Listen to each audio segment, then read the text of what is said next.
Nah, Assalamualaikum warahmatullahi wabarakatuh. Perkenalkan, nama saya Dini Ismawati dari kelas 12 RPL 1. Nah, pada video kali ini, saya akan menjelaskan mengenai diagram untuk pembuatan aplikasi pengaduan masyarakat. Nah, pada kali ini saya membuat 5 diagram. Yang pertama itu ada ERD, lalu yang kedua ada kelas diagram, lalu yang ketiga ada DFD, lalu yang keempat ada activity diagram, lalu yang kelima ada use case diagram. Nah, berikut ini diagramnya.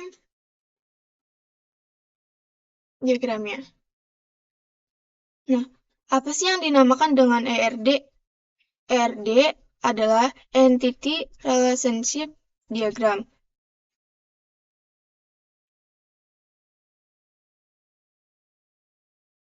Nah, di ERD ini terdapat 3 komponen. Yang pertama ada entitas, yang kedua ada relasi, yang ketiga ada atribut. Nah, ini yang lonjong-lonjong ini, yang dia nyambung sama si kotak ini namanya atribut. Nah, sedangkan relasi itu ini, yang menghubungkan antara masyarakat sama pengaduan, ini relasi. Nah, kalau entitas itu ini. Jadi di sini entitasnya itu ada masyarakat, pengaduan, sama tanggapan. Nah, di masyarakat ini kita ngasih atribut atau berupa data yang tertera di masyarakat itu apa aja sih? Nah, di sini ada email, jenis kelamin, password, nick, username, nama lengkap, telepon, dan foto. Sedangkan pada pengaduan, itu ada foto, ID pengaduan, tanggal pengaduan, judul pengaduan, isi pengaduan, status. Nah, oh iya. Nah, ini dari masyarakat di relasi ini. One to many. Kenapa one to many? Karena masyarakat ini, entitas masyarakat ini dia bisa melakukan pengaduan lebih dari sekali. Jadi, satu masyarakat ini bisa melakukan pengaduan lebih dari sekali, one to many, lebih dari sekali. Nah, sedangkan dari pengaduan dikelola pegawai ini one to one. Kenapa one to one? Karena satu pengaduan ini nanti akan dikelola oleh satu pegawai gitu. Jadi, ntar dia bakal, contoh nih, ada masyarakat mengirimkan sebuah pengaduan. Nah, ntar pengaduan ini dia bakal direspon sama pegawai satu, gitu, satu orang pegawai.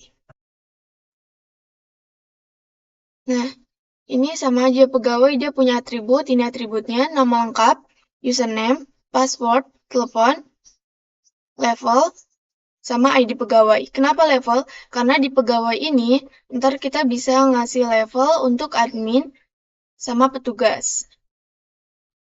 Gitu. Terus, habis dari pegawai, ini direlasiin ke tanggapan. Pegawai melakukan tanggapan. Nah, satu pegawai ini bisa melakukan tanggapan dari si pengaduan ini lebih dari sekali. Jadi, satu pegawai ini dia bisa menjawab banyak tanggapan lebih dari satu gitu. Nah, di tanggapan itu atributnya ada apa aja sih? Yang pertama ada ID tanggapan, ID pegawai, ID pengaduan, ID tanggal tanggapan, dan juga detail. Nah, dari tanggapan ini, ntar tanggapan itu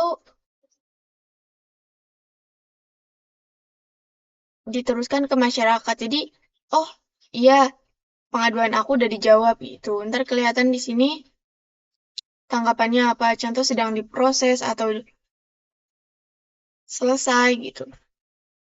Atau belum diproses sama sekali. Nah, itu ERD.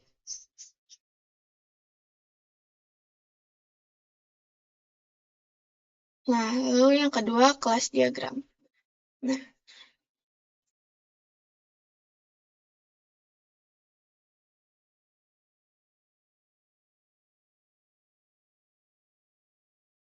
Nah, kelas diagram ini apa sih? Kelas diagram ini adalah sebuah sistem yang menghubungkan antara satu tabel dengan tabel yang lainnya. Nah, ini juga bisa menggambarkan database nih gitu. Contoh di sini masyarakat itu, nah ini sama kayak yang sebelumnya, ini atributnya. Nah, masyarakat ini bisa ngapain aja sih? Dia bisa create, membuat ini. Contoh dia membuat akunnya, terus habis itu read,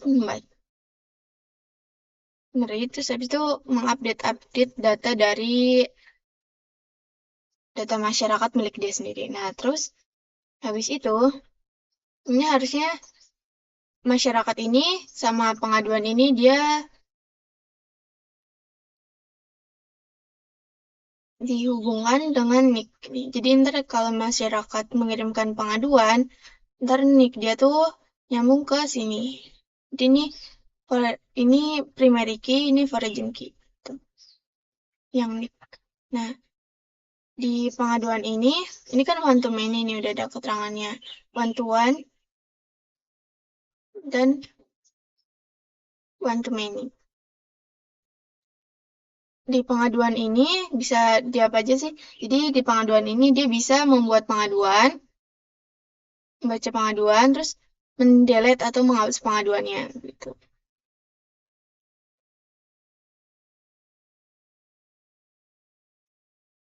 Nah, terus dari pengaduan ini ntar diteruskan ke tanggapan. Jadi kalau misalkan masyarakat udah mengirim pengaduan, lanjut, pasti kan kita perlu sebuah feedback. Nah, sini nanti akan ditanggapi oleh pegawai. Pegawai ini bisa admin ataupun petugas. Oh iya, kayaknya saya perlu ngasih lihat soalnya deh.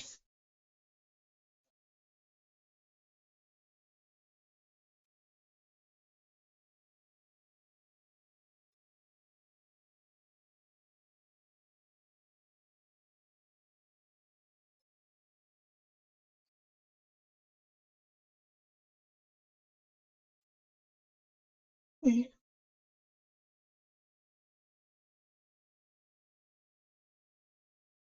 Kenapa tadi saya bilang antara admin dan petugas dia bisa sama-sama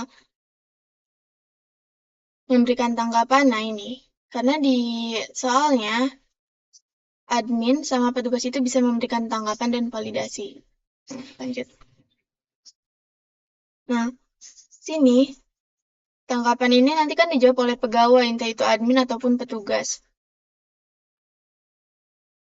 Nah, jadi ntar tanggapan ini bisa dilihat sama masyarakat.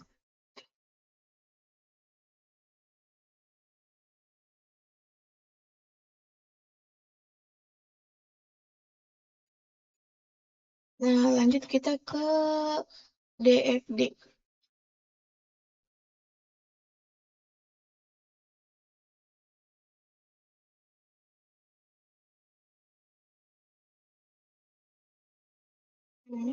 Ini saya mau buat DFD level 0 agar lebih mudah dipahami.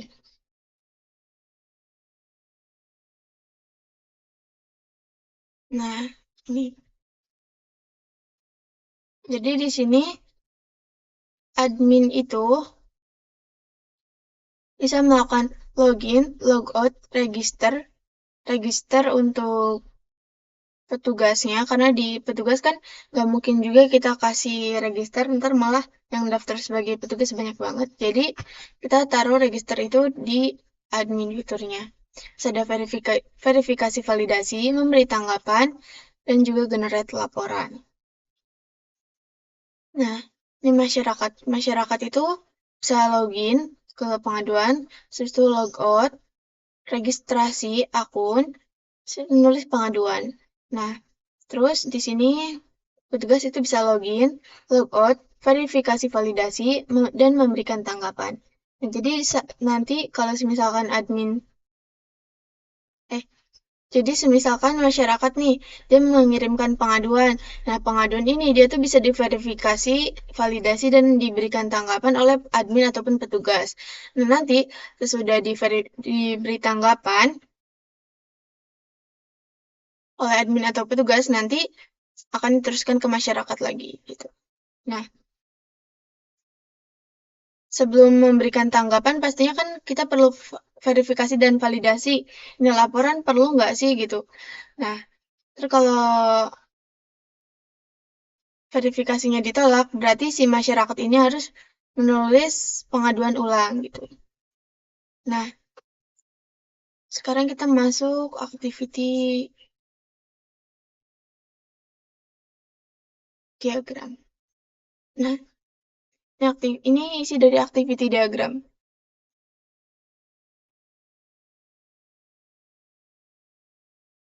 Nah, di sini ada masyarakat, startnya. Masyarakat mengakses situs website, lalu ntar dari sistem itu menampilkan halaman welcome, registrasi, dan login. Kemudian, masyarakat memilih itu registrasi, lalu sistem menampilkan tampilan from registrasi. Nah, kemudian masyarakat menginput data di from registrasi, kemudian mengirimkannya. Nah, ntar oleh sistem dia akan disimpan data registrasinya. Kemudian sistem akan menampilkan menu login. Nah, masyarakat tinggal input username dan password, kemudian oleh sistem akan diverifikasi akun. Benar atau enggak nih? Yes. Gitu. Ini kurang teksnya ya, bentar saya tambahin.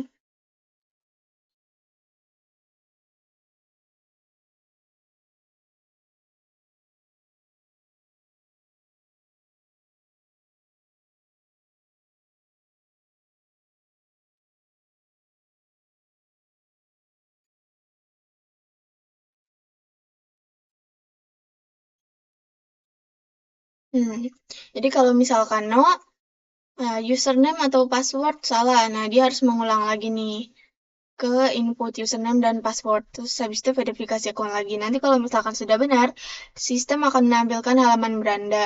Kemudian masyarakat akan mengisi form pengaduan karena di halaman beranda itu pastinya ada form pengaduannya. Jadi tujuan utama orang masuk website ini juga pastinya kan mengisi pengaduan kan.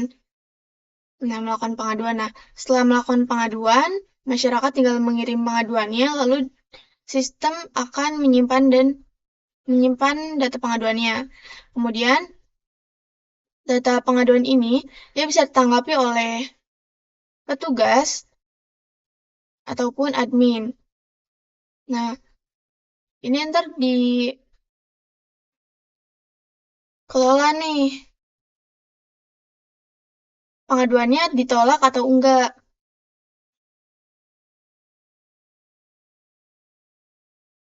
Nih, kurang lagi.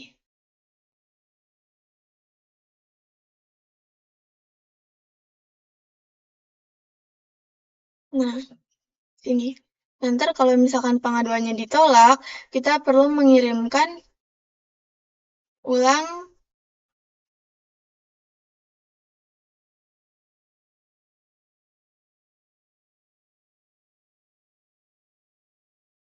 mengirim ulang pengaduannya. Ya, ngisi form lagi, terus habis itu ntar kirim pengaduan, ntar menyimpan data sistemnya, terus ntar bakal diverifikasi lagi nih oleh admin ataupun petugas.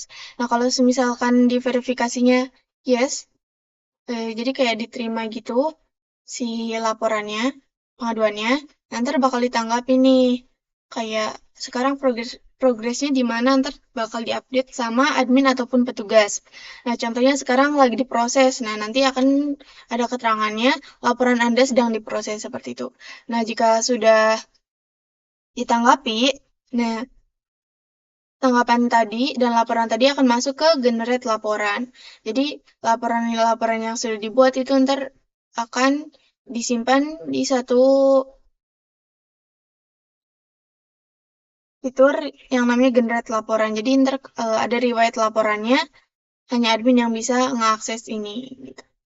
Nah, ntar sesudah memberikan tanggapan, admin ataupun petugas, sistem akan menyimpan tanggapan lalu mengirimkannya ke masyarakat. Nah, masyarakat menerima tanggapan, kemudian selesai. Nah, yang terakhir, use case.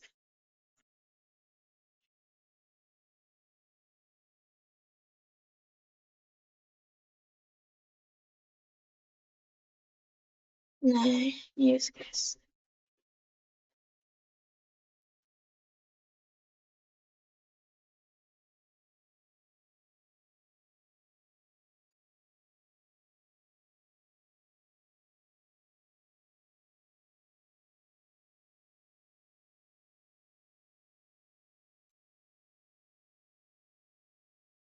Nah, di use case ini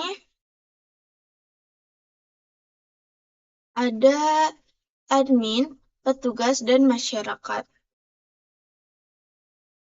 Nah, use case ini fungsinya buat apa sih? Use case ini berfungsi untuk mengidentifikasi atau mengatur persyaratan sistem. Jadi, si admin itu bisa ngapain aja sih, petugas bisa ngapain, masyarakat bisa mengakses apa aja sih gitu.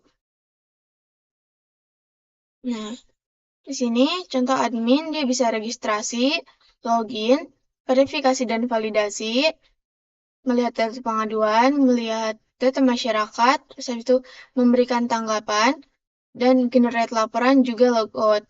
Nah, kalau masyarakat dia cuma punya 4 akses. Pertama login, kedua verifikasi dan validasi pengaduan, lalu yang ketiga itu memberikan tanggapan dari pengaduan, lalu yang terakhir itu logout. Nah, sedangkan kalau masyarakat itu dia hanya bisa registrasi, login, menulis laporan pengaduan, dan yang terakhir juga nggak logout. Nah, ini untuk soalnya. Jadi, yang saya buat ini, 5 diagram ini saya berpatok pada hal ini. Seperti tadi, masyarakat cuma bisa login, logout, register, menulis laporan, pengaduan. Nah, untuk administrator dan petugas itu bedanya cuma admin itu petugas itu tidak bisa melakukan registrasi juga generate laporannya. Buktinya di oh, salah. Iya ini.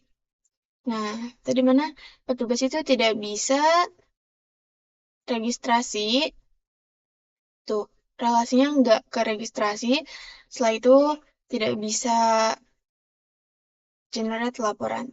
Tidak ada akses ke generate laporannya. Gitu. Nah, sekian dari saya. Wassalamualaikum warahmatullahi wabarakatuh.